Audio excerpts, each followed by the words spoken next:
Hello, everyone. Welcome to episode 143 of Chatting with Anthony. For this episode, the prompt is, what do people do when there is no hope? So we'll start by saying that hope is what drives people to do better. It could be hope in our own abilities, hope in another person's ability and will to utilize that ability, or it could be hope in a higher power. Some people believe in the universe. Some people believe there are various gods out there. There's the God of the Bible. There's Baal, I guess, would be another god. There's many different religions out there with many different gods, and it could be a combination of them. You could believe in yourself and other people and God, believe fully in God, believe fully in people, believe fully in yourself, whatever the case might be. But at the end of the day, what causes you to move forward and keep desiring for more is hope, essentially. That is essentially what it comes down to. And to be quite frank, when we don't have hope, we have a tendency to want to, when we don't have hope in a tangible, how do I say this?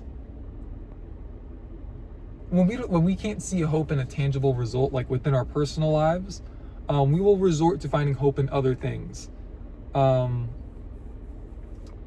because it's a void. Essentially, there needs to be a hope for something. There needs to be a desire to get better, to improve. In today's society, there are many fleeting pleasures that are widely available. There is social media where you can just message whoever you want.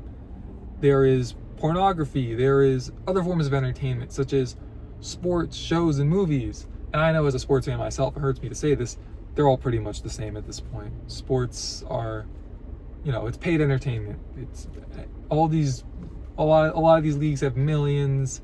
Well, the smaller professional leagues have like millions, but the bigger ones have billions of dollars being pumped into it.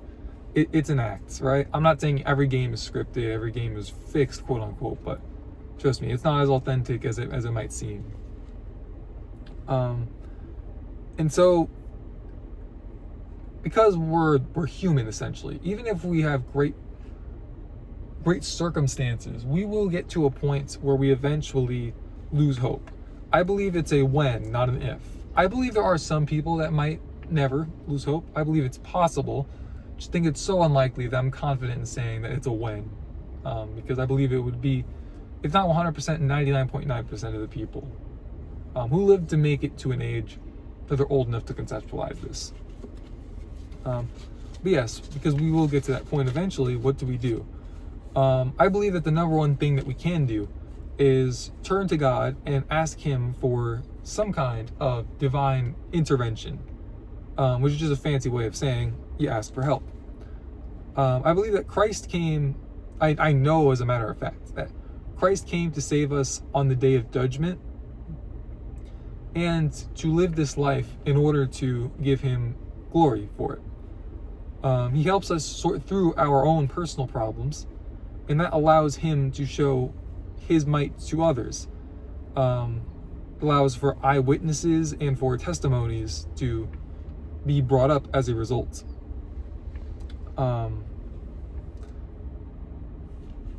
Essentially, the answer is God, right? I believe that the only way to have a true sustaining hope is to have a hope in God. Or in other words, you need to have hope in something that's not yourself, right? Because I think we all know ourselves too well to know that we're going to fumble, we're going to stumble, we're going to mess up sooner or later. And so the best way to, mitigate those emotions, those feelings of, well, what if I mess up? Of all the what ifs in terms of what can go wrong, is to essentially just say, well, there's a power higher than I am, and He will take care of it, essentially. And when I say this, I'm talking of the God of the Bible. I know there are many gods out there. Many gods out there in terms of what we believe, what we conceptualize.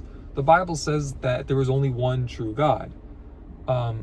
Now, Satan is real, the devil's real, and he has godlike powers, I will admit that, but he is not a deity, at least in the same sense that God is. They're not one and the same. God created Lucifer to be an angel of worship. So please factor that into what is out there in the world, what people say from my witness testimonies. I promise you, there are a lot of people out there who claim to have experienced God where they describe something that's nothing like God, and to me, it just sounds like Lucifer playing a trick. I know that just sounds like a blanket statement, cover all your bases kind of thing for any refutes.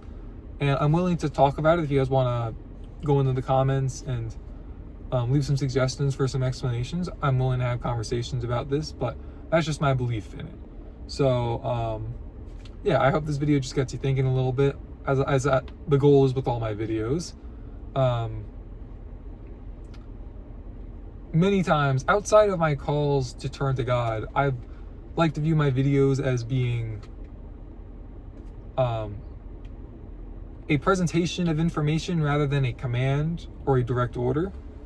And so I just want that to be the lens that you guys view my content from. Just wanted to leave that as a little caveat towards the end of the episode. So that's all I have for this one. Thank you guys for watching. Stay safe. God bless. I will see you guys in the next one.